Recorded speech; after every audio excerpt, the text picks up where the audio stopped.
जैसा कि आपको ज्ञात ही होगा कि हम जो है 10 तारीख से लेकर 12 तारीख तक राम मंदिर मुद्दे पर पूरे देश में प्रेस कॉन्फ्रेंसेस कर रहे हैं, जिसमें हमारे तमाम बड़े नेता और स्पोक्स पर्सन हर शहर, हर राज्य में जाकर राम मंदिर चंदा चोरी पर प्रेस कॉन्फ्रेंस कर रहे हैं और तमाम मीडिया बंधुओं के माध्यम से 140 करोड़ की जनता की आवाज़ जो है पहुंचाना चाहते हैं कि वो इस देश में जो भगवान राम का देश है, जो कि देवों की भूमि माना जाता है,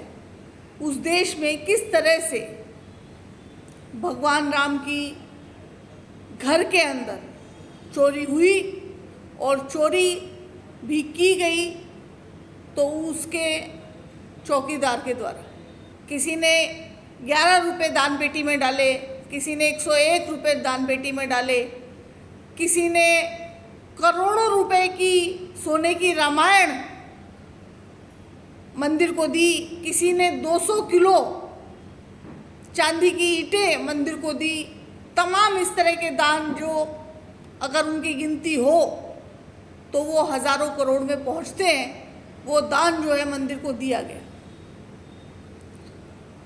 लेकिन उस दान की चोरी जो है लगातार, जिस दिन से मंदिर बना उस दिन से लगातार जो भगवान राम को दान दिया गया, भगवान राम की आस्था के नाम पर मंदिर को दिया गया, उस दान को अपना समझ के, अपना निजी धन समझ के और तमाम जो है राम मंदिर से वो जो है चुराते रहे लगातार। और जब इसकी जांच हुई तो इन्होंने पिछले 40 दिन की जो जांच बताई, उसमें 40 दिन में 70 बार चोरी का मामला जो है वो सामने आया, जिसमें कभी बाथरूम में, कभी रसोई में, कभी कहीं पे सामान छुपाया गया, कार्यकर जो उनके कर्मचारी थे उनके द्वारा ले जाया हुआ दिखाया गया। बाकायदा पूरी तरीके से ये बिना किसी प्रकार का इसके ऊपर सर्विलेंस नहीं था, तमाम सीसीटीवी कैमरे होने के बावजूद भी इस तरह की चोरी कैसे संभव हुई,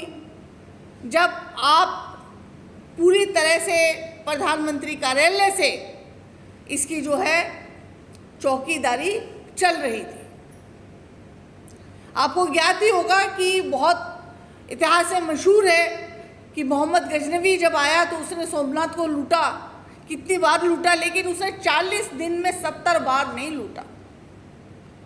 जैसे भाजपा ने 40 दिन में 70 बार राम मंदिर को लूटा, और ये तो केवल 40 दिन की हमारे पास रिकॉर्ड है, तथ्य हैं। उसके अलावा 2024 से लेकर अब तक कितनी बार लूटा गया उसका कोई रिकॉर्ड नहीं। लेकिन यहाँ पर एफआईआर का जिक्र नहीं, पहले ही चरण में एसआईटी बिठा दी जाती है और एसआईटी में भी वो अफसर बिठाए जाते हैं जो भाजपा के लाडले अफसर हैं। आप खुद ही अंदाज़ा लगा सकते हैं कि लखनऊ जैसा राजधानी के अंदर भाजपा किसको जो है डीएम के तौर पर बैठाएगी। जाहिर है कि अपने सबसे लाडले अफसर को बिठाएगी और उस लाडले अफसर को एसआईटी का जो है पूरा जो दारोमदार सौंप दिया जाता है, उसके अंडर में एसआईटी का गठन किया जाता है। और यहाँ पर सबसे चौंकाने वाली बात ये है कि जिसके अंडर में एसआईटी जो है बैठाई गई, वो अफसर खुद, उसके ऊपर 2 करप्शन के, गबन के केस चल रहे हैं, सरकारी दस्तावेज से छेड़छाड़ की एफआईआर दर्ज, वो खुद 2 मामलों में जो है आरोपी है, धोखाधड़ी के मामलों में। क्या पूरे देश में उनको केवल एक यही व्यक्ति मिला था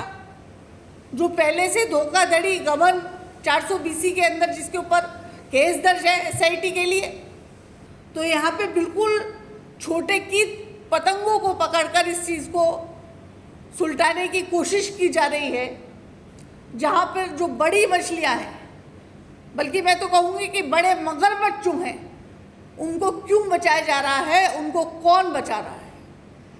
एसआईटी की रिपोर्ट को सार्वजनिक क्यों नहीं किया जा रहा है?